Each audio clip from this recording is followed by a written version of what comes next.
Hey friends, coming to you today from Branches Counseling Center. I'm wanting to talk to you a little bit about your thinking. Our thought life is a huge, important part of our emotional and spiritual and mental health. And so the Bible even talks about that we're transformed by the renewing of our mind in Romans 12:2. And the way I would explain that is that when you change the way you think, it changes your life. So our thoughts have great power over our feelings, our mood, and even our responses. And so it's always worth checking in on your thinking. And I wanted to give you 3 different kinds of thinking that are unproductive. These are things that when you think this way, it produces a negative fruit in your life or just no good fruit. Nothing good comes from it. Stinking thinking is a way of describing that. So the first one is worry. And worry is just negative imagination. It's imagining a future in a negative way. It's not staying present in this moment. Jesus tells us, don't worry about tomorrow. Every day has enough trouble of its own. But when we worry, we're forecasting into the future some negative imagination in our head. The problem is when we think that way, we don't have what God would provide for us in that situation if it actually occurred. You know, the Lord promises to provide and show up for us and give us what we need when we need it. Daily bread is the way a lot of people talk about that from the Lord's Prayer, that God's going to give you what you need for today. And so when we worry, we're going into the future ahead of God and imagining something, but we don't have what He'll provide when we get there. So worry is really unproductive. Most of the things we worry about do not come to pass. But even if it did, knowing that God would meet us in that moment and give us what we need allows us to stay present in today and not get ahead of ourselves with worry.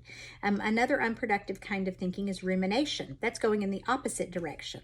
Worry goes forward, rumination goes to the past. It's reliving a negative event over and over and just rehashing the details of that, maybe thinking about regrets or just feeling really beating yourself up about how something went. And when we do that, that increases negative feelings within us, as you could imagine, and it really doesn't produce anything good to relive an old event over and over.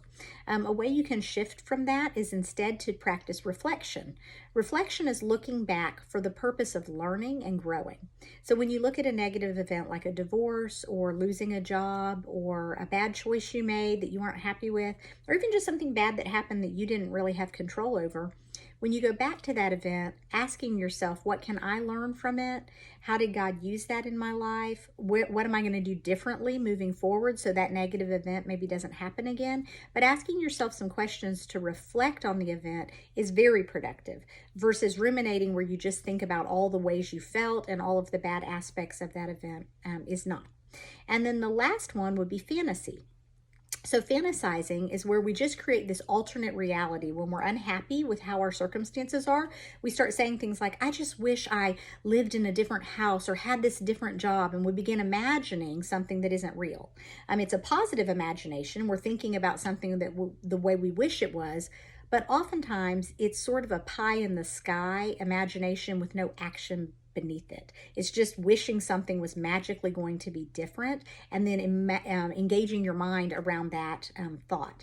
And it's unproductive because it doesn't make anything change today. If you're unhappy with the way things are today, a far better shift would be goal setting.